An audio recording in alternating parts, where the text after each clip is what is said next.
Last 1 মাস ধরে আমাদের বাসায় একের পর এক সবার জ্বর হচ্ছে। আমার সেরে গেলে আম্মুর জ্বর হয়, আম্মুর জ্বর সেরে গেলে নুসরাতের হয়।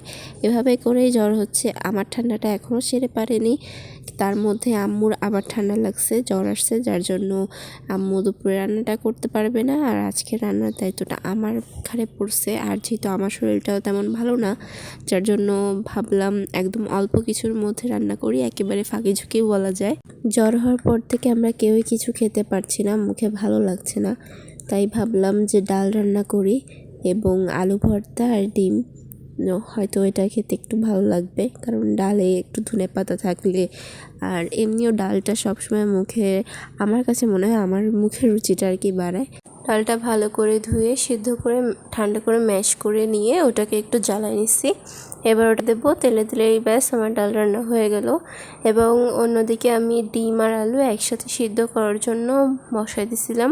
আজকে আমার সম্পূর্ণ রান্নার ভিডিওটা বা আজকের এই শর্ট ব্লগের পুরো ভিডিওটা নুসরাতের করে দেওয়া। নুসরাত আমাকে হেল্প করছে।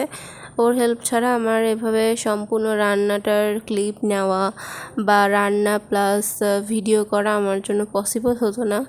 তো সাধারণত ও এরকম করে আমার ক্লিপ করে দেয় না, দিতে চায় না আর কি। তো সেদিন আর কি রাজি হলো।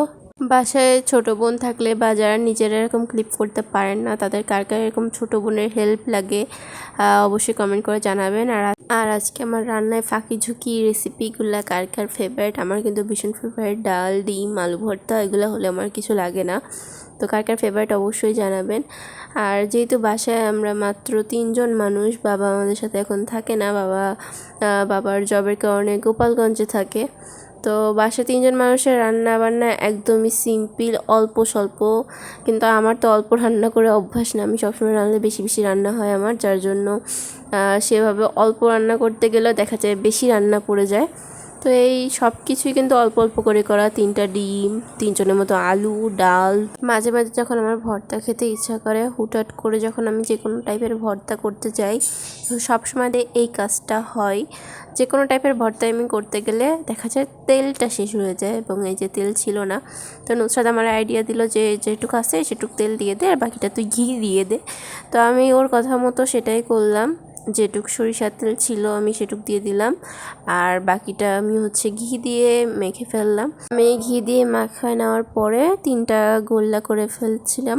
আর নুসরাত তার গোল্লাটা আগের থেকে চিহ্ন দিয়ে রাখতেছিল। তো এই তো আমার আজকের রান্না বান্না। আশা করি সবার ভালো লাগছে। আজকে ভিডিওটা এই পর্যন্ত। আল্লাহ হাফেজ।